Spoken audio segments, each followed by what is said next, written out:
Go for it, man. All right. You guys know why cows wear bells? Why do cows wear bells? Because their horns don't work. Nice, Phil. That's awesome. Hey, so it's day after 4th of July, July 5th. We are actually in Angel Fire, New Mexico at the wonderful Angel Fire Bike Park. And my partner, Mike, had to go home, unfortunately. So he's missing out on this awesome opportunity to spend some time with Joanna and Phil. Why don't you guys go ahead and introduce yourselves? Hello, everyone. I'm Joanna Yates. And this is Phil, my partner over here. Hey, guys. How's it going? Yeah, and we are from Sedona, Arizona. Yep. We live there now. And we run Trail Lovers and the mountain bike portion of Trail Lovers, which is Sedona MTB Guides. And so we're both coaches and guides in Sedona, Arizona. So Trail Lovers is more than just mountain biking. Yes, it is. Yep. So Trail Lovers is a hiking guiding company that's been around for about 13 years and recently acquired a mountain bike guiding permit, which is really hard to get in Sedona. So we're really honored, really stoked to have that mountain bike guiding permit. And we came on, I guess it's been about a year now. It was actually last September. And Joanna and I came on to basically manage that mountain bike guiding permit and run the program. How's it been going so far? Good. Yeah, we had a super busy spring. It's a little hot in Sedona right now, so I wouldn't recommend going mountain biking there, but we're expecting fall to be right back at it, just blow up again.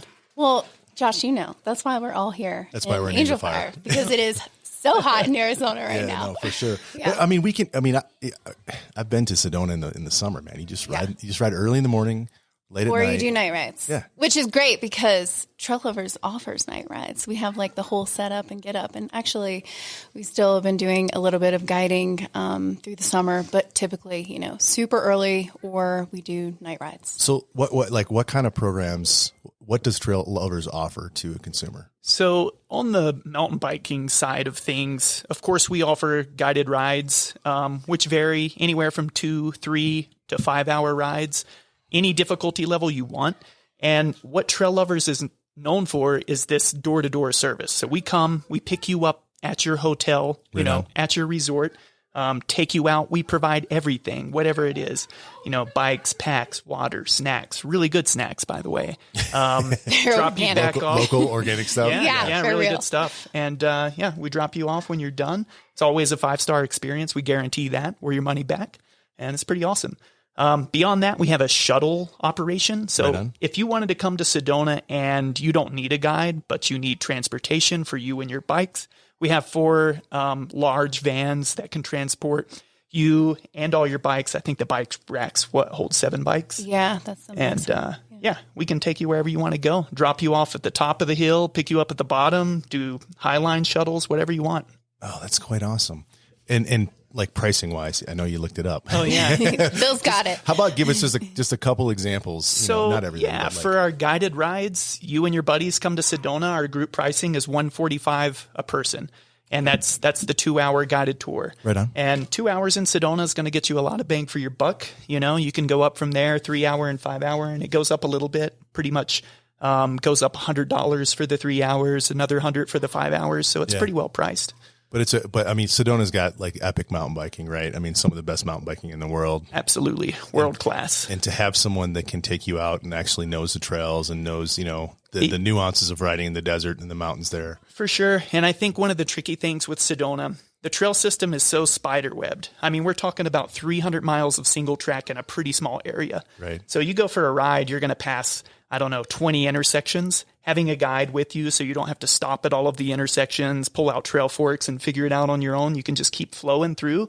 Some of the other benefits are just local lines. Sedona's known for being really technical. It's really rocky there. So having a guide that can kind of just flow you through the rocky tech, all the good lines. Yeah, there's something about following someone that knows the trail. It's a lot. yeah. It's a lot more fun. Yeah, for you're sure. going to have way more fun. I mean, I find that out here in Angel Fire, riding with the locals here at the bike park. It's so good to follow the locals. Yeah. So, do you guys have your own fleet? Does Trail Lovers have your own fleet of bikes, rental bikes, or do you guys work with like local companies? That We rent? do. We work with all the local bike shops. You know, we have Thunder Mountain Bikes, which is an awesome bike shop. Right. Absolute Bikes and the Bike and Bean. They have a great rental fleet. Yep. So we kind of get to pick and choose from those shops. And we have good relationships with all those shops. So, what kind of like when people come to Sedona and they've never ridden there before, and they go to one of those 3 shops, they rent a bike, they get a guide tour from you guys. Like, what kind of bike? What type of bike are they riding? Like, what size is the geometry, or what size is the suspension, that kind of stuff? Like, trail bike, enduro bike. What are they riding? So, I mean, trail bike, right? If we were to just generalize it into trail bike, I think you're going to be good there. In my opinion, sort of the 120 to 140 travel bike is the sweet spot. Sweet spot. Yeah. So that down country. You know, if we want to use the term down country, I'll be honest. We can go there. Joanna and I, that's what we ride. We ride down country bikes. I'm on an Evil Following. She's and you're on in a Ripley, Ibis. right? Yeah, I love my Ibis Ripley. I will take that thing down anything in Sedona. It is so good and so pedal efficient. It's awesome. So we have a Ripley in the garage out there. Nice. Yes. That Lacey's riding Pivot now, but my oldest, he's 14 years old, and he grew up. And we did a podcast with those guys. The listeners will get a chance to hear from Scander, but these kids grew up in the skate park, and they have this amazing air awareness. They never ride mountain bikes. We bring them out here. First run down, he clears everything on Hungry Hippo. Yes. Second run down, he shoots the boner or the cannon on Candyland, I think that is. Clears all the new jumps on Candyland, and has never doesn't ride a mountain bike. That's crazy. Right? I'm Kids. like, right? They just grew up on skate parks, so they have that air awareness, and once you know how to like flow it. All right, we go all over the place in this podcast. We kind of go down rabbit holes, so I'm sorry. So I got to ask you, Southern cuisine aficionado, right? What is that? Well, you know, I grew up in the South, originally from North Carolina. My whole family kind of lives in the Southern Appalachian Mountains, and it is pronounced Appalachia, not Appalachia, in case anyone's wondering. And, how you can remember that is if you pronounce it wrong, I'll throw Appalachia. Another bad joke. Another really bad joke. Oh, that's good. I got that's worth it. Okay, go ahead. So, yeah, I don't know. You know, I've always enjoyed cooking. My grandmother was a really good cook. And I don't know. My family's just passed on recipes to me. And I've been playing with that a little bit. I got to say my specialty is buttermilk biscuits and red eye gravy. If you don't know what red eye gravy is, we put a little coffee in there. Really? Coffee in the gravy? I'm telling you. So like etouffee, is that in your palate as well? Or is that in your like crawfish etouffee? Is that one of the things? No, not so much. I've never really done the sort of crawfish thing, seafood boils, nothing like that. Not so much. Just biscuits. Just biscuits. Real good biscuits. Really Just good anything biscuits. that has a lot of butter in it. A lot of butter, that's the key.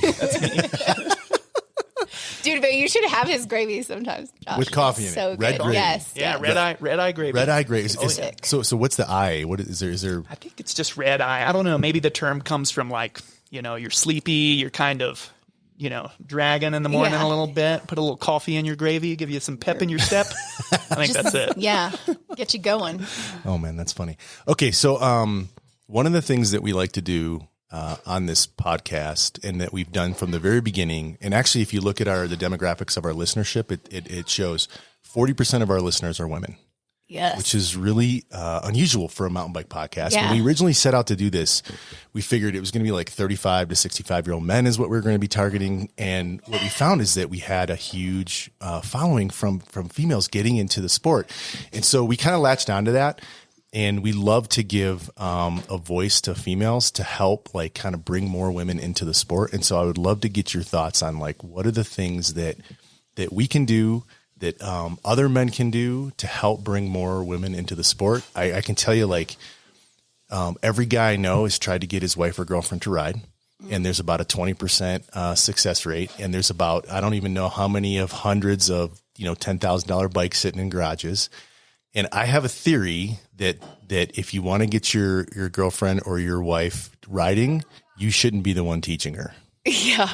What are your thoughts on that? That's a lot to unpack. But I'm going to have to strongly agree with that. But first of all, let me just say, what up, ladies? Stoked that you're here. Good job, like searching out a podcast to listen to and just learning all the things that you can learn. So shout out to my girls out there.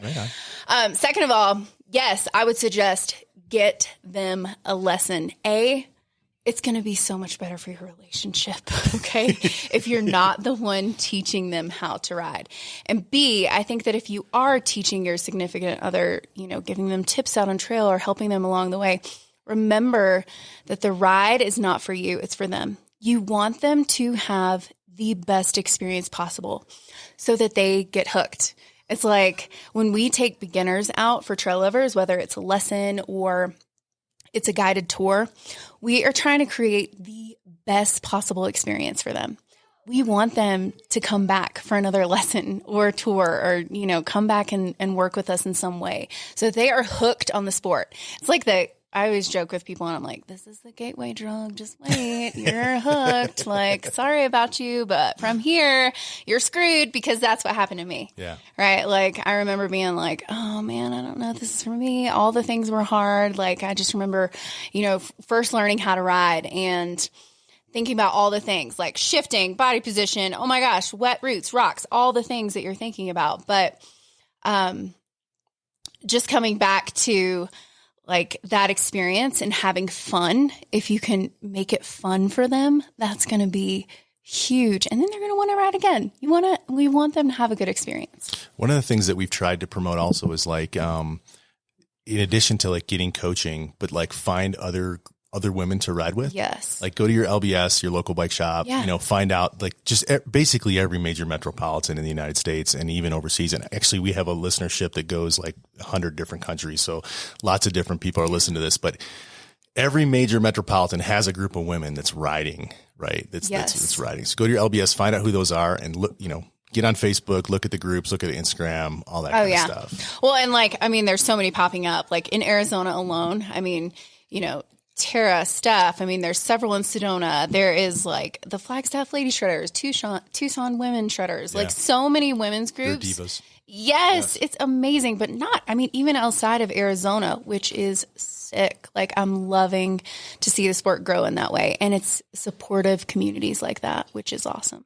Yeah, we were just super surprised when we looked at our demographics. I'm like, what is going on here? And then we looked back at who we'd had, and we've had Jody on. Yeah. We've had, Lacey and Ashley on and a whole bunch of different women that are like coming up in the sport. And I think it just, I don't know, for some reason it hooked them. It's pretty cool. I think it's rad and I'm stoked to see more of it. And kudos to you for supporting that. Yeah, for sure. That's a big deal, man. It's such a big deal. We need more. We need just more cyclists in general. Yeah. Well, it's like this weekend. So this weekend, I don't know when this is going to air, but this is the homegrown women's weekend at Angel Fire. And there's I want to say almost 60 ladies that are coming to the mountain that are just going to take over the mountain this weekend. That's pretty freaking rad. So stoked. Yeah. You were talking about every guide that you do, every coaching event that you do, you're trying to make it like a great experience for that new rider. Mm-hmm. When we were talking yesterday, we interviewed Patrick West and Tucker Van Orson. Cool.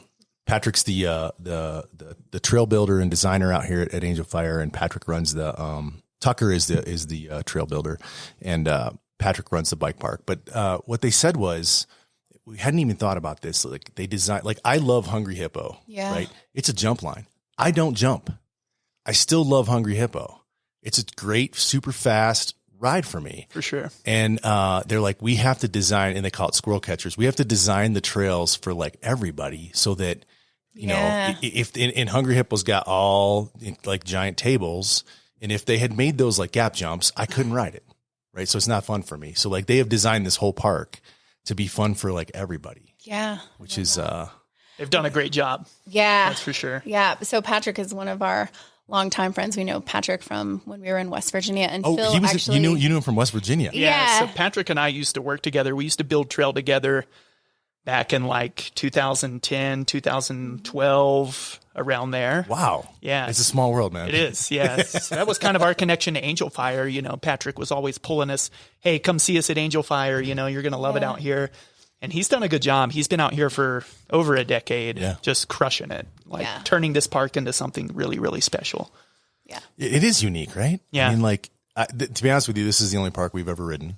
Oh, okay, sick. So we need to, and that's just life and kids and I mean, work. well, and, you have a good standard. The bar is high. Am I going to be disappointed when I go to other places? Yeah, the bar is high. I mean, it is really good. I think every bike park has its own style, and it's a reflection of the trail builder style. Here, it seems very moto to me, meaning all the trails have a really high speed. Like the trail speed here is way higher than most other bike parks, which can be intimidating. But once you get in the flow, it becomes more effortless. The flow, I think, here is very effortless once you get there.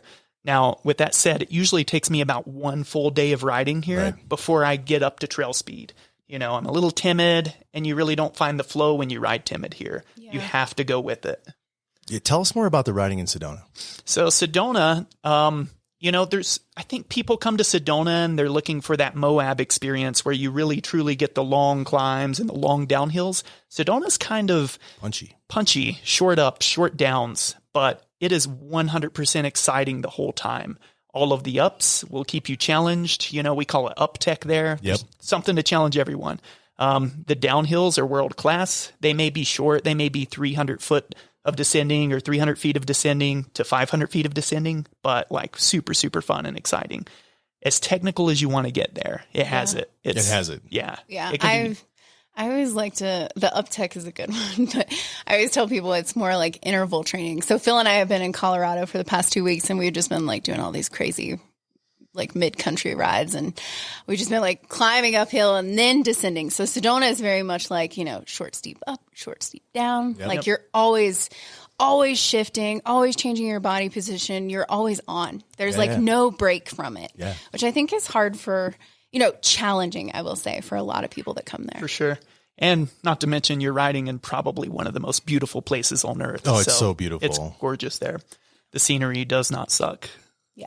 You guys have a bike park in town too, right? Right by the skate park there? Yeah. There's a dual slalom course. Is it maintained or? Yeah, it is. Actually they maintain it quite well. It's not huge, there's probably 3 or 4 little flow trails with some jumps. Yeah. There's a mega big pump track actually, and then some other features. But yeah, it's good, for an afternoon session, take you a couple of cold sodas. Or if you just want to hone your skills. Yeah, we teach a lot up there. We run clinics through the bike park up there a lot of times, and it's really close to our home, so we ride there a lot. Right on. Okay, so tell me more about what you're riding right now.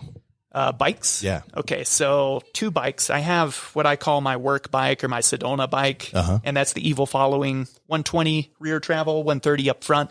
So, we'll classify that as down country if you want. But yeah, it's a sweet bike. Super, super playful for such a short travel, pedal efficient bike. Okay. And then I have a long travel, more enduro style bike, which is the Evil Reckoning. Is that what you brought up here? Yeah, for sure. 161 rear travel, 170 up front. 161? Yeah. That's pretty specific, it's man. Pretty specific, yeah. I know. Yeah. I think there's a lot of brands that have like kind of odd number rear travels. Yeah, I think Ibis does that. Do they? Sometimes, yeah. Like the Ritmo, I believe, is 147 rear travel. 147. It is. That's right. Yeah. We just sold a Ritmo, actually. Yeah. So but something interesting about my Reckoning, I'm running a flight attendant. Really? Which, if you're not familiar with flight attendant, it's basically, electronically controlled suspension dampers. That's Fox, right? Actually, it's SRAM. It's SRAM. Okay. Yeah, Fox has live valve. Live valve, that's right. Kind of similar, except it has wires. This is all wireless. It does have the Axis battery attached to the fork and the rear shock. Right. And there's a pedal sensor in the crank. And basically what that does is as you're pedaling along, it measures your pedaling force and it can sort of close your compression damper to pedal mode. Yeah. Or if it's a smooth trail and you're pedaling, it can completely lock out your suspension for you. As you start to hit bumps and you ease up off of the pedals, it'll open up the compression. So the suspension opens up basically. And what that does, for an enduro bike like this is it makes it really, really zippy. Right. All of a sudden it's not so mushy when you're trying to sprint or go fast or accelerate. Right. And then as soon as you start hitting bumps, bam, suspension opens and you're going. So so you actually like it. You like I love it. You love it. I think it's sick. Yeah. Super good. Interesting. Yeah. Huh. I just always laugh because I always joke with Phil. I'm like, you have so many batteries on your bike. Seven batteries. 7 batteries. 7 batteries. It's basically. Okay, Joanna, how many batteries do you have in your bike? I have I've won. I've won. Yeah. That's just because I have access to my drivetrain, and that's it. That's it. What are the 7 batteries that you have? Okay, so I'm doing the math in my head. I can't even figure out where 7 batteries go. With the access derailleur and then you get the a access seat post, right? Yeah. But both of those have controllers, like your shifter, your dropper post lever. Both of those have batteries as well. So that's 4. Yeah. And then you have, the fork has a battery, the rear shock has a battery, That's and 6. then the pedal sensor, which is in the crank. So that's 7. You just need to start running some telemetry on there or something. You can get it up to like 9 or 10 maybe. Basically R2D2 at this point. And Yes. Yes. And it's not an e-bike. It's not an e-bike. Yeah, e-bike with 7, but not a non-e-bike bike with 7 That's batteries. Right. Yeah. Think smarter than I am. Yeah. Phil, you got to tell them the name of your bikes. Oh man. Samantha is my big bike. That's the enduro bike. I guess the reasoning behind that is just that movie Her. I don't know if you've ever seen Her. I have seen the movie Her. Yeah, I don't know. I kind of like that movie. Joanna hates it. But, I hate it. And then but it makes sense. All the batteries. It's great. Samantha. It's kind of digital AI, if you will. Yeah. Yeah. And then short travel bike, Azazel. Azazel, it's an evil bike, evil following. Yeah. Azazel is a demon that was cast out of heaven and forced to roam the earth. So we're roaming the earth. Yeah. A little dark, but I like it. All right. Joanna, what are you riding? Oh man. So I have my work bike is the Ibis Ripley. Love that bike. It's so fun. And that's just like all around. Like I'm most of the time I'm on that bike. It's great. What's the bike's name? So my bike's name, the Ibis Ripley, is the Honey Badger because she don't give a shit. She will roll over anything. Like when I got that bike, I was so surprised because it's a 29er, and for a short rider, those of you that don't know, I'm 5'2". But I was just so surprised. Like I've been on 29ers before, and I just felt like I was smushed between 2 wheels. That's not the case on this thing. Mm-hmm. It feels so good. It's so climbing efficient.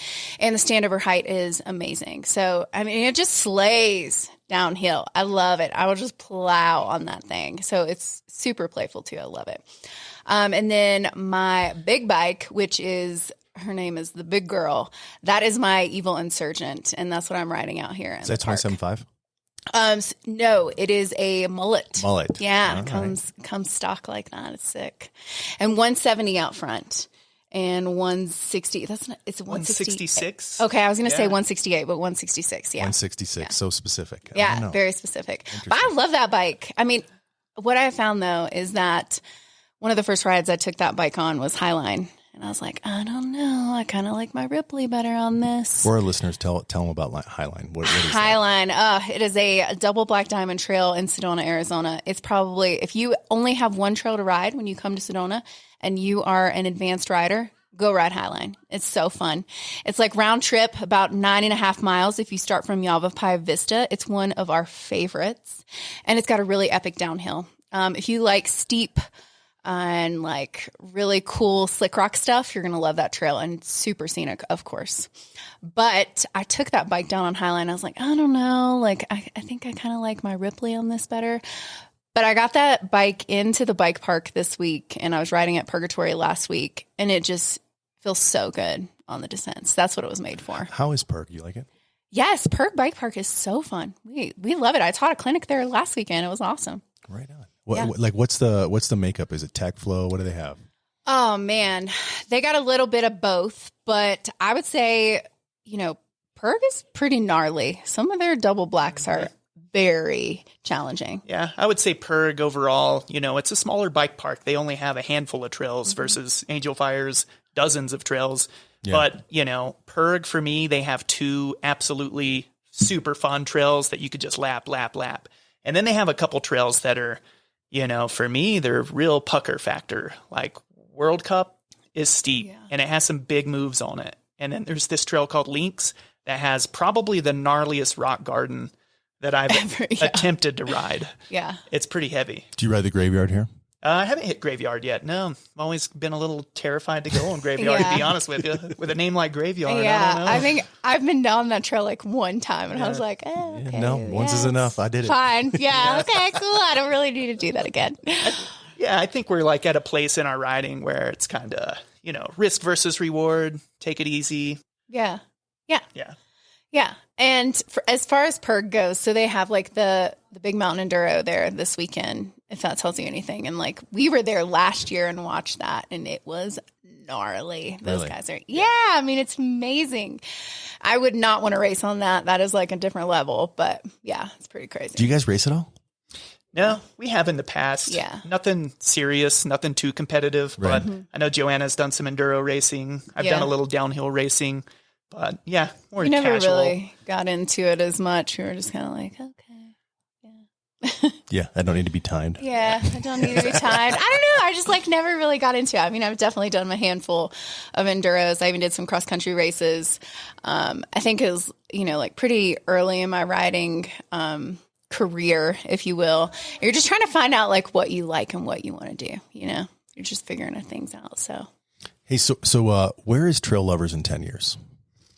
And Trail Lovers in 10 years, I think, is going to be your go-to adventure company in Sedona. I don't know. Sedona? Well, I would say the Verde Valley, that area. Sedona's beautiful. Maybe it extends into Flagstaff too. Not sure. But what I see is way more than just hiking and biking. Maybe we get on the Verde River for some river excursions, or somehow find our way into rock climbing and, get a permit to climb red rocks. Yeah. I just think it would be awesome.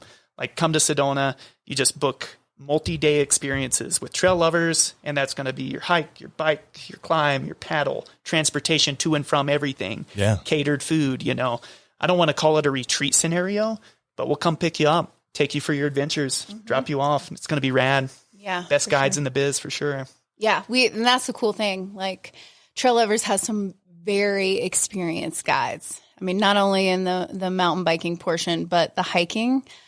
Like, those guys are amazing. Yeah. Yeah. Guys and gals are amazing. Are they mostly from Sedona, at that area, or do they come from all over? Like, Sedona and Flag. Yeah. I think a lot of the guys are like true locals too. Yeah. So they've been around their whole life. Yeah. Which is rad. That's rare. That is, Sedona. yeah. It's rare. Yeah. Super rare. All right. Outside of Sedona, where's your favorite place to ride? Oh gosh, am I going first? You're going first. Oh man, I would say. Where's your top 3 places to ride out so that you don't? Okay, you don't because isolate that's anybody. like so hard. Yeah. Love riding in Durango. That's so sick. Phil and I did a trip last year, and we went all the way up to like Bellingham, Washington. That was super fun. Yeah. I loved riding Big Sky. Really, in Montana? Yeah, that was sick. And then Crested Butte is definitely one of my favorites to ride. That bike park is really sick, and then they have a ton of really good trail riding there, which is pretty amazing. Yeah. I don't mean to be a stickler, but that was 4. Oh, yeah. Well, sorry, I can't narrow That's okay. it down. 4, 5, I'm gonna say 6. too, like, I gotta go to the East Coast. Like, I love riding at home. Like, I love riding snowshoe and Slady Fork. Listen, y'all, Slady Fork, West Virginia, that one will sneak up on you. It's real good. It is good. Backcountry riding. Backcountry. Yeah, you won't see anyone all day, every day, any day. No. You're the only one out there. Yeah. It's good. And I would probably give very similar answers. All right, you got to give different answers. Okay, well, I'll give you, how about this? Since she gave good locations, I'll give you my favorite trails. Okay, perfect. We'll go maybe top 5. Number 1, Engine Creek. Where's and that? That's outside of Durango. It's in the high country. It's probably one of the best downhills I've ever done. It has everything, scenery, routes. You just feel like you're in the backcountry. There's lots of water. There's waterfalls. It's just epic. Can you shuttle it? Kind of. You can shuttle a lot of it. And then you're still going to do some climbing. It's still a big ride, but it's totally worth it. Engine Creek, if you haven't done it, go do it now. Actually, it's still snowed in, so wait a month. Oh, wow. Yeah. Big snow this year. Yeah, big snow, lots of snow up there this year, so I'm guessing it's going to be early August before that's open. Wow.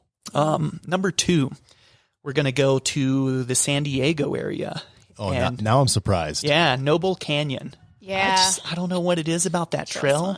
You just go, from like California high alpine, if you will, all the way down to the desert, and you hit like every little biome in between. It's so cool. Really techy, really flowy, everything. Wow. Yep. I would not have guessed you were going to go San Diego. Yeah, I know. Wow. Okay. I don't know. I tell people about that trail all the time. It's so good. You can shuttle that. You can also pedal it. The pedal's not bad. It's actually Good. Yeah, that's one of our favorite escapes from Sedona when we travel. Is San Diego. Yeah, it's so fun. We live in San Diego. We actually did an episode not that long ago on Mission Beach. Oh, nice. Just the whole concept was go to Mission Beach, park your car, ride your bike for a week. Yeah. Don't ever turn your car on again. And like just talk about all the awesome things you could do. We got one more to add now. Okay, here's a local one. It's out of Red River, New Mexico, which is pretty close to here. Okay. It's Lost Lake, I think is the general name of the ride. It's probably a 15-mile ride with about 3,000 feet of climbing. What's cool about this loop is you could do it clockwise or counterclockwise, and it has 2 totally different riding styles. It's sick. It's one of those rides you're not going to see many people at all, if anyone. High alpine, you're climbing up the backside of Mount Wheeler, which is the highest peak in New Mexico. You get up to this high alpine lake, and then you just bomb down. It's so sick. Right on. All right, that's 3. That's all. That's it? Well, you said I mean, 5. And all right. Well, you got to keep going, if Phil. you're being, You gotta give us if you're 3 being more. a stickler. Okay. All right. Highline in Sedona. Let's be real. Yeah. We moved there for a reason. Yeah. And that trail's probably at the top of that list. So sick. So Highline is really good. Man, number 5 on the spot. What's it going to be? Mountains to Meadows? That's pretty good. I don't think it's a top 5 for me, though. She's talking about a ride in Big Sky, Montana, where you can take public transportation from the bottom to the top. You only have to pedal up a little bit from there, and it's just a super flowy ridgeline trail back down to Big Sky, Montana. Super cool. Not in my top 5. I'm going to say Tea Creek Mountain Trail in Slady Fork, West Virginia. Yeah. Just kind of, raw, rugged, probably one of the hardest rock gardens you'll ever see in your life. Really fast downhill. Super fun. I'm super sad there's nothing in Tucson, Arizona. Bug Springs is really, really good. Yeah. Bug Springs is It's good. probably a top 10. Bug Springs Prison Camp. Yeah. That's super fun. Top 10. Top 10, maybe. Yeah. Top 20 for sure. All right, tell me about MTB Vibes. Oh, man, where to start? MTB Vibes, for those of you that do not know, is my jewelry company. And I started it during COVID. And I've always made jewelry. I've always played around with stuff like I feel like every woman does. But I also work at Thunder Mountain Bikes in Sedona, Arizona. Right. So I take all of their used bike parts, so like chains and tubes and spokes and all kinds of different things. And I make jewelry out of them. So what started as like a little side hustle, and I was just like giving away earrings to my friends. People were like, Joanna, girl, You should sell these. you should put up an Etsy shop. Go do it. Like, people are going to buy these. And I was like, are you sure? So I started it, and it blew up, which is kind of crazy because I did not expect it to blow up like it has. But I started vending at Rome Fest in Sedona. And so that was a place where I really got some, like, people started noticing, like, oh, what are those earrings? One time I looked around at the first festival that I went to, which was Rome Fest, and every single lady there was wearing my earrings. And I was like, holy shit, this is insane. And so I've, in the past 3 years, have grown that, my small little business, which actually isn't that small. But it's just me making the earrings, y'all. Because I always tell people this. I'm like, I'm taking the summer off. I'm the only person that makes the earrings. Yeah, I was going to buy something for Lacey, my wife, and I noticed you were sold out. And you said, listen, come back in August. Yeah, I'll I was have like, some product then. You're going to have to come back in August because it's just me. But that is my creative outlet.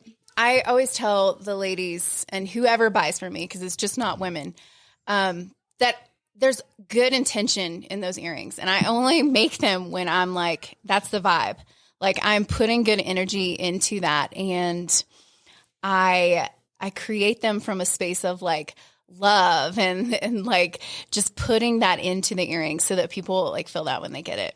And I guarantee that you will shred faster if you wear them. I can't help myself. I'm a business guy. Yeah. But you have a market that's untapped. Yeah. Have you thought about expanding and bringing on other women to help you? Yeah, I definitely have. But I just, logistically, I'm not sure what that would look like yet. But Right. I do have people that are like, Joanna, why don't you come and let me work for you? And I'm like, okay, cool. We'll see. You're going to be breaking ton of chains. So get ready. Yep. I can paint a picture for you at the house on any given Tuesday. Yeah. It's Taylor Swift is playing super loud in the background. That's Joanna's in there just breaking down Eagle 12-speed chains left and right. Oh, yeah. Hammer and brass. Oh, yeah. Yeah. And I do a lot of like, I've added in some metal smithing with it, which has been really cool. And Right on. yeah, I'm working up some bolos right now. So all those dudes out there get ready. Bolos. Yeah, man, they're going to be You're sick. bringing it back. Wow. Oh, they're going to be so sick. Love a good bolo. Yeah, but I use crystals and things, from Sedona. Yeah, There's that's local. a thing. Oh, 100%. But that's the vibe. And it's been so cool because it's the ladies who wear them, right? They're the ones out there shredding, and they're just like, that's what I do it for. It's awesome. So we had a podcast with Virginia Kuhn. I don't know if you know Yes. Virginia, but she Love Virginia. she came and talked to us about Rome Fest. But I would love to hear your perspective. You mentioned Rome Fest. What's your Yeah. perspective on that festival? Dude, Rome Fest is awesome. I think this year is going to be the last one that they're having in Sedona, which I'm super sad about. What? Yeah. So they are just going to be in Fruta, I think. So you'll have to look back on their website just to make sure that's correct. But I'm pretty sure this year is the last one that they're having. But man, if you want to get together and be surrounded by like-minded women that is in an inclusive community, that's it for sure. And they always bring such a good vibe to Sedona, which is awesome. So Ash and Andy, the owners, I mean, they've been Should doing we it petition them to keep it going in Sedona? Do for, you have I any wish. inside information as to why it's going I feel moving like away? it's hard to do stuff like that in Sedona. Sedona definitely doesn't make it easy. I mean, even just to get permits to run anything there is super challenging. But kudos to them for doing it because it's such a rad event, and I love being a part of it. So in defense of Sedona, that's part of why it's so awesome. Yeah. Right. Yeah. Totally. I mean, we were just chatting with somebody on the lift today, and it was like, oh, Sedona, like traffic. And I get that. Like for a lot of people that come to Sedona, they're probably like, oh, the traffic, and they can see like all of the, the negative things. Like it's a touristy place, right? Yeah. Like it's tourism. That's what it is. And that's how I make a living there. Just to be honest. Don't knock it too hard. Yeah. But we love it. We find ways to live there, and we wouldn't trade it for the world. There's a reason why we moved there. We love it. We love being able to leave our house and be on trail in 5 seconds. Like we can literally just like ride up the street and we're on trail. It's amazing. And, tourist locations, there's a reason why they're tourist locations. Yeah. Because they're awesome locations. For sure. I mean, it is one of the best places to ride in the world. Where can people find you, right? So Sedona, MTBcoaching.com. Yeah. So the Sedona MTB Coaching, that is my personal website. So you can find me at Joanna J. Yates. That is also linked to my website as well. That's where you can pick up MTB Vibes. That's where you can look, and it's In Trail August. Lovers. Yep. In August. In August when I'm back in the sweatshop doing things. Trail Lovers is also linked there too. But the guides account, if you're wanting guiding and coaching in Sedona, it's Sedona MTB Guides. And you can also go to traillovers.com. Yep. Trail Lovers is pretty easy to remember. Yeah. So traillovers.com, and that links to everything. You can find us there for guiding, coaching, even hiking guiding or the shuttles. It's all there. So have you guys, you mentioned earlier, you were talking about COVID, and that's kind of when you started MTB Vibes at that time. Have you noticed, so we had an explosion of cycling, right, during COVID. Yeah. And it feels like it's getting back to something normal. What percentage do you think of those new riders actually stuck around? What are you guys seeing in your line of work? I'm going to throw out 50% as my guess. Right. Now, a little perspective here. For the 5 years prior to Sedona Mountain Bike Guides or Trail Lovers, I was the general manager at Thunder Mountain Bikes, which is a pretty large bike shop in Sedona. So I saw the COVID boom. I saw the people come in. We sold all the bikes that we had, all the bikes we could get our hands on, and then some. I don't know. I feel like I still see a lot of those same customers coming through the doors. Yeah.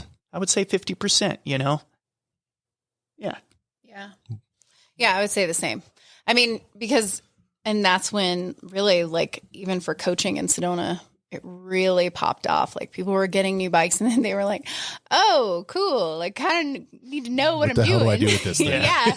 Like, what am I doing with this thing? And that's when, like COVID too, like a lot of online programs started popping off. Like I know like even Ryan Leach Connection was like a thing. People were doing those programs. And that was when I started my remote coaching as well. Yeah.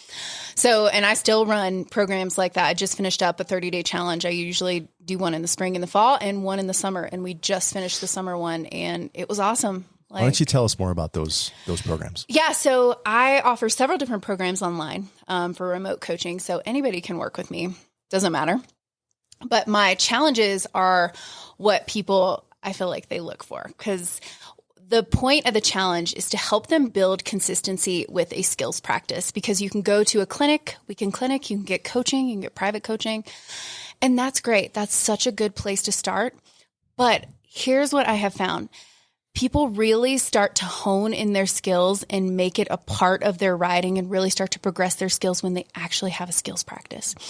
And so after you leave a coaching clinic or a private lesson, knowing what to practice afterwards. And so what to put into play in your riding and focus on, it's focused skills practice so that you can progress in your riding. And that has been, I feel like, the missing piece for a lot of clients that come and work with us. So it's been cool to offer that. And, you know, if people work with me in person, I'm like, hey, I have the perfect thing that you can go practice after this, you know, and just letting them know that they can continue to progress after they leave the lesson. So it's skills focused, but like, how does it work? Like 30 days, what do they do every day? Like, so how does that work? We have skills progressions each week, and each week is focused on a certain area. So first week is like balance. So we do a lot of track standing and slow speed skills. And I talk about how like slow speed skills are really like the king or queen of mountain biking. Like if you can do some slow speed skills, you're winning. And then next week is like, you know, finding balance. And we kind of go into like more cornering stuff, or like wheels up. There's a segment on there for wheel lifts, manuals, bunny hops, and things like that. But it gives you a progression each day. So it's not like, hey, just go practice wheel lifts all day. No, it's actually a skill like, hey, go out and practice this on a curb, add in timing here. I want you to get in 15 minutes. That's what you do. 15 minutes. Yeah. And so everybody's got 15 minutes. Yeah. And you just like, all you need is throw your helmet on, throw your shoes on, you grab your bike, you go out in the driveway. 15 minutes. If that's all you got, like I have a lot of people do this on their lunch break, which is super cool. And fun fact, Josh, is that a lot of moms do my challenges with their kids, like out in the driveway, which is super cool. We got one just up there that does it with their kids. Yeah, it's sick. And so I love that, because it's like, yeah, you're learning skills out here on your own. And you don't need to, you know, because a lot of people can't go to a skills clinic or hire a coach or whatever. All they have time for is, you know, maybe some skills practice, and they don't know where to start. So that's a cool place to start. And I've been really stoked to help people, you know, progress in that way, to give them something to focus on. Because a lot of times people are like, oh yeah, I'm going to go out and practice skills, but they don't know what to practice in order to get better. Right. And so that's where I can give them the tools so that they can practice and get better. So you do one in the spring, one in the summer. You just finished your summer one. When does your fall one kick off? October 1st. October 1st. Yep. 30 days. Ends on Halloween. Yeah. It's pretty sweet. Do they have to dress up on Halloween? It's optional. Optional. If you want to, I'll give you extra credit. I love you talking about skills. Like today, I went out and rode by myself, 3 laps, and I just said, today I'm just going to work on sticking my butt into the berm. Nice. Butt into the berm. So all day it was like, you know, it's totally uncomfortable for me to do that. All day, just sticking my butt into the berm. Yeah, that's how new skills are. It takes a minute to like implement it and make it an actual habit that feels natural. Yeah. So at first it's always a little bit awkward, but yeah, that's the way to do it, man. Yeah. So go ahead. You were going to say something. Well, here's another tip I was going to give you on that cornering practice, Josh, is turn your butt, but also think about pointing your knees in the direction that you want to go.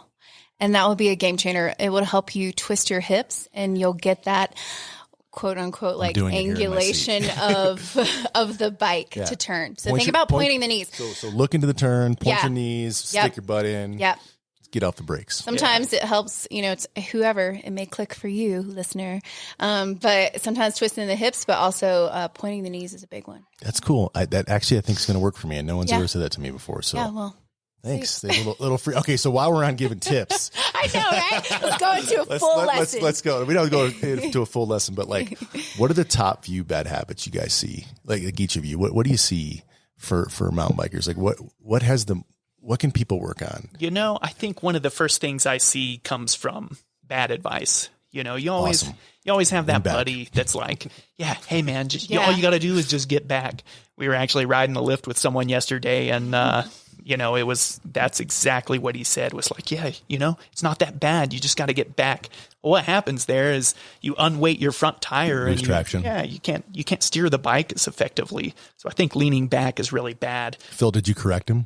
Yeah, no, I did not. You didn't. You just let it roll. Yeah. That poor guy. I know. I was just like, oh. Didn't really want to, it wasn't my place there. Yeah. So Joanna and I have been married for 12 years, and fun little fact, one of our rules, because we're both coaches, we both have learned mountain biking and snowboarding together at the same time. We never give each other advice unless the other asks for it. That's true. So regardless of what's happening out there, unless Joanna asks me for riding advice, I will not give it to her. And I think that's our little safe space of how we make it work. Yeah. With Did these sports. you hear that, men? That's a good tip. That's a free also a tip good for tip. you boys. Yeah. But, to correct the leaning back, probably the biggest tip I could give someone out there who's trying to find their balance on the bike is, heavy feet, light hands. I think it's a pretty common tip. It's way better than just get back. Regardless of the pitch of the terrain, how steep it is, if you have all of your weight in your feet and you're weightless in the hands, that's a pretty good body position right there. Heavy feet, light hands. That's it. Yeah. I haven't heard that before. Interesting. I would say for bad advice, and this is just one that, I've seen a lot of people have had coaching now, which is amazing. I love it. Like, go get coaching, learn all the things, learn from different coaches and from other people. That's really awesome. Right. Mine would be to not get stuck in a ready position. Ready position is that low position where we are like dropping into something steep or gnar. But I found that a lot of clients will stay stuck there. They're just always stuck down low. And ready position is great when it is used correctly. But we're always going and using bike body separation. So we're going from a neutral, a taller position down into that low. So really, ready position can be very limiting if you just stay there and we don't want to get like what I like call dead legs or not using our body suspension, our arms and our legs. Yeah, they get stiff. Yeah. So not staying stuck in a ready position, use it when it's need to be used. And I promise you'll add a lot more flow, style, and steez to your riding. Steez. Yeah. I didn't know that was a mountain biking term. Yeah. I've It's true. heard it in the skate park. All right. So heavy feet, light hands, and don't get stuck in ready position. Yes. And stop looking straight down. Stop Yeah, looking. Look that's- ahead. yeah. Look ahead. I have such a hard time doing that. Yeah. I'm guilty too. When I get tired, that's when I notice like, okay, I'm looking down. I must be tired. I always like to say, look to success. Look ahead, look to success where you want to go. Like, of course, like when you're driving your car, you're not looking at the hood of your car. You're looking out ahead and at traffic or whatever's coming next, right? So you want to do the same thing on your bike. Don't look down at the tire or down at the root or the rock or the cactus. Look to success, y'all. It's a metaphor for life. All right. Yes. All right. That's awesome. All right. So what can we do to get more cyclists into the sport? What are you doing and what can we do? It's a good question.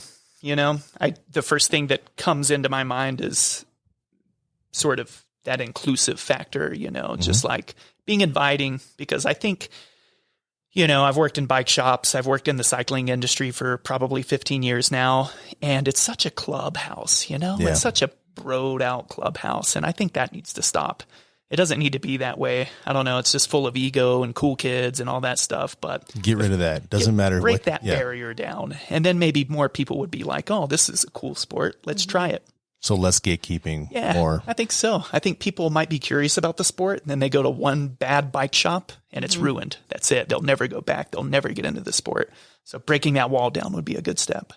Yeah. Back to that inclusive factor is like hiring people that are not the norm, right? Like getting people in there that, whoever it is, it's not just the standard, 35-year-old white male, skinny as a fat guy that rides bikes. Yeah. Having more women and people that look different in the shop and being more welcoming in that way. And not by any means am I there's a place for the bros. There's always a place for them. But if we're going to grow the sport, there's definitely needs to be that. What about the price for entry? Like bikes are so goddamn expensive right now. It's crazy. That's a tough one. Well, here's what I will say is that, so I work at Thunder Mountain Bikes and we a lot of bike shops do this, but I really feel like Thunder Mountain does a really good jobs of just like getting their retired rentals out there. So after a bike gets about 50 to 60 rides on it, 60 is on the higher end, but about 50 rides, they do a full rebuild on it.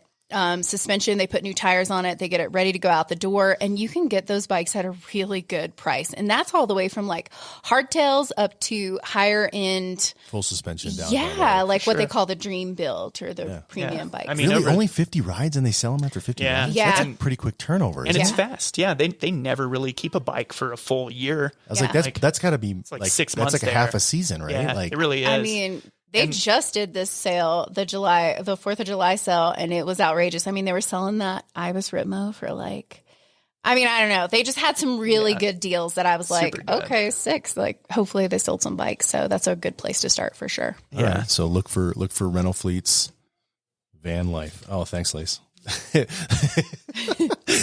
That's my wife coming in asking me to ask you guys about van life. And there's a reason why, because like I'm an executive with Raytheon, a defense company in Tucson, and like I do like the 9 to 5 gig, and I just want to like sell everything and like quit and like buy a van, live in a van, and live in a van, and Down by a river. I keep telling the kids like we're gonna sell the house, and they're like, no, we don't want to live in a van. You guys do that somewhat. Tell me about your experience. Okay, so van life, right? Basically, I don't know. I got a wild hair a couple of years ago, and I was like, you know what? We should get a van and do like a build out and all this stuff. And were you not on board at first? I was not on board at first. I was like, your face is saying, babe, I was like, what? This is outrageous. What are you talking about? Anyway, I talked her into it because I threw in like, well, you know, we can't get a dog, you know, because we always want to travel in the summer. But if we had a van, we could take the dog in. We never did get a dog, but that's just what I used to sort of sell the van. It worked. But anyway, so we got a van, just bought one that was completely empty in the back, full cargo status, nothing in there. Right. And what did you go with? I went with it's a newer model Ford Transit, all-wheel drive. It's the longer wheelbase, but the shorter body. Right. I think it's the perfect size, especially for what we do. And I watched, 1 million hours of YouTube videos and learned how to build it. So you built it yourself? I did the full build myself. And a little backstory, one of my hobbies is woodworking. So I do a lot of like slab work and kind of epoxy work, river tables and countertops and floating shelves, just different stuff like that. It's just a hobby. But I sort of implemented that into the van build and sort of did a really nice kind of high-end build. But the most important thing is it's functional. Right. We can put all our bikes in there. It sleeps comfortable. How many bikes can you fit in there? So we can fit 2 underneath the bed, and then we have a rack on the back. It's a rack made by Lolo. We can put 2 bikes on the back. You know, plenty of storage bins inside. It's got the full kitchen, the propane cooktop, heater, everything that you really need in there, but it's super functional. And you shower outside? Do you have like a portable shower that you bring that you can shower outside? Kind of. I built basically the shower out of the back. So you open up the back doors, you can put up a shower curtain and sort of shower back there as needed. Right on. Yeah, pretty good. Hot water heater works well. So it's nice. Yeah. We have we're coffee snobs. Yeah, I am too. So we have a bougie little fellow kettle in there and grinder. Yeah. We have the whole thing. It's legit. Yeah. We do pour overs every morning. Yeah. That's what we do too. I got a coffee story for you. So I've been vacuum sealing and freeze drying coffee if I find a place when I'm on my travels. Like the only way that you can keep coffee longer is if you vacuum seal it and freeze dry it. At least that's my perspective. So we got a bunch in the freezer. And so when we were coming out here, I'm like, Lacey, grab some coffee from the freezer. She's like, which one? I'm like, I don't know, whatever looks good. Just don't grab decaf. Because if I don't know if you've spent any time with Lacey, but she's excited. And if she has too much coffee, it's not a good thing for anybody. So she drinks like half calf or she drinks decaf. So I try to get her the best decaf you can get, which is not quite great, but it's the best you can get. Yeah, she brought decaf. The first day I got the cup, I'm like, this isn't right. Like, what? Did you grab decaf? She's like, what? There's decaf out there? I'm like, Lacey, you're not listening. Oh man. Did you get regular coffee? Yeah. So the co-host that left today, Mike, he brought some coffee and it had a skull and crossbone on the outside. I bought it at Costco. Oh man. And it said the world's strongest coffee. Oh, no. On the That can't be good. Anyway, it was not good. Listen, we have some coffee for you. Oh, We're yeah. overstocked with really good stuff. From our favorite coffee shop and roaster in Sedona, Arizona, Freeform Coffee. Yeah. So good. Is it a light good. roast? Yeah, we have a Columbia light roast that's magnificent. It's super fruity, really light and nice. We also have a Burundi that's You guys are snobs like I am. Yeah. That's cool. Yeah, we love it. Super cool. All right. Hey, so any final thoughts you have for our listeners? Oh man, I don't know. Y'all just get out there and ride bikes and do cool shit. Like have fun. have fun. Don't forget about that. I don't know. Sometimes we overthink it. I'm guilty, whether it's Strava or self-improvement or, working on my form or cornering or trying to jump, which is always a challenge, right? Yeah. It's like no matter how long you've been riding, I've been riding bike parks for 15 years and jumping is still a challenge. But you know what? Like forget all that for a minute and just go ride your bike and have fun out there. Remember why you got on the bike to begin with. Exactly. Yeah, Like, and if you're not having fun, then you're doing it wrong. yeah. I think That's for sure. Tyler, the creator, said, hey, go get some bikes and ride it with your friends. It's the shit. Yeah. We posted that actually. Okay, go. We posted that not that long ago. That's really good advice. Yeah, he's great. All right. Well, hey guys, thank you so much for coming out. We Thank really you. appreciate you Nice. guys. Thanks for having us, Josh. Take care.